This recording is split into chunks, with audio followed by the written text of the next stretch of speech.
হেতাল পারেক ধর্ষণ খুনের ঘটনায় অভিযুক্ত ধনঞ্জয় চট্টোপাধ্যায়ের ফাঁসির ২০ বছর পর পুনর্বিচারের দাবিতে মঞ্চ গড়ে শুরু হয়েছে আন্দোলন।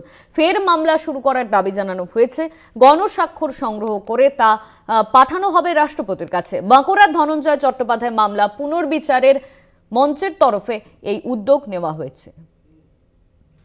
ছাতনার মাটি ধর্ষকের মাটি নয়, ধর্ষকের গ্রাম, এই অপবাদ নিয়ে আর জীবনযাপন করতে চান না বাঁকুড়ার ছাতনার কুলুডিহির বাসিন্দারা।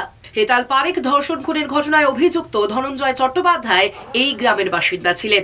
কুলুডিহির এলাকাবাসী মনে করেন ধনঞ্জয় নির্দোষ ছিলেন।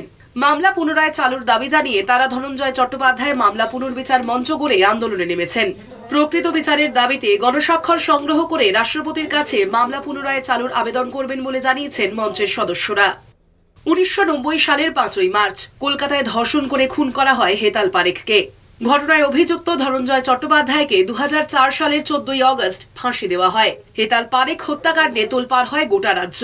ধনঞ্জয়ের ফাঁসির প্রায় ২০ বছর পর নির্দোষ দাবি করে ওই মামলা ফের চালু করার দাবি জানিয়েছেন ছাতনার কুলুডিহি গ্রামের বাসিন্দারা। স্থাপন করতে ধনঞ্জয় বাবুর সাথে যে অন্যায় হয়েছে তথ্য প্রমাণ বলছে, এবং মানুষের যে বিশ্বাস, সেখানে আমরা দেখতে পাচ্ছি যে একটি গ্রাম, একটি অঞ্চল এবং ধনঞ্জয় বাবুর সাথে যে অন্যায় করা হয়েছে, আমরা সেই হৃতগৌরব ফিরিয়ে দিতে চাই। এবং শুধু ধনঞ্জয় বাবু নয়, আমাদের এই মঞ্চ পৃথিবীর এবং সারা ভারতবর্ষ, বাংলার যত আর্তপীড়িত মানুষ রয়েছে প্রত্যেকের পক্ষে কথা বলবে। এমনকি বর্ডার পেরিয়ে আজকে বাংলাদেশেও আমরা যে দেখছি সনাতনীদের ওপর অত্যাচার, আমরা কিন্তু প্রত্যেকটি আর্তপীড়িতের পাশে দাঁড়িয়ে আমাদের ন্যায় বিচার মঞ্চ, আমাদের সমন্বয় মঞ্চ কথা বলবে। এবং সেই জন্যই আমরা আজকে আমাদের পিটিশন কর্মসূচি শুরু করেছি।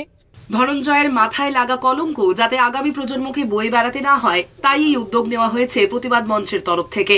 মুখ্যমন্ত্রী সহ বিভিন্ন রাজনৈতিক দলের নেতৃত্বের কাছে ফের মামলা চালু করার বিষয়ে মঞ্চের তরফে আবেদন জানানো হয়েছে।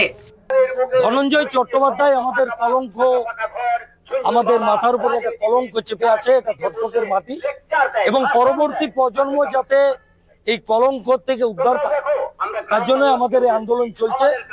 ভারতবর্ষের সর্বোচ্চ আদালত সুপ্রিম কোর্ট তার ফাঁসি দিয়েছে, কিন্তু আমরা সংবিধান মানি, তাই রাষ্ট্রপতির কাছে আমরা প্রার্থনা করছি যে যাতে এই কেসটি রিওপেন করা হয়। আমরা মুখ্যমন্ত্রীকে জানিয়েছি। আরজিকর কাণ্ডে ইতিমধ্যেই উত্তাল রাজ্য রাজনীতি। এই আবহে ফের হেতাল পারেক ধর্ষণ খুনের ঘটনায় অভিযুক্ত মৃত ধনঞ্জয়কে নির্দোষ দাবি করে আন্দোলনে নেমেছেন বাঁকুড়ার কুলুডিহি গ্রামের বাসিন্দারা। মৃত্যুর প্রায় ২০ বছর পর প্রকৃত বিচারের দাবি। স্বরূপ গঙ্গোপাধ্যায়ের রিপোর্ট, কলকাতা টিভি।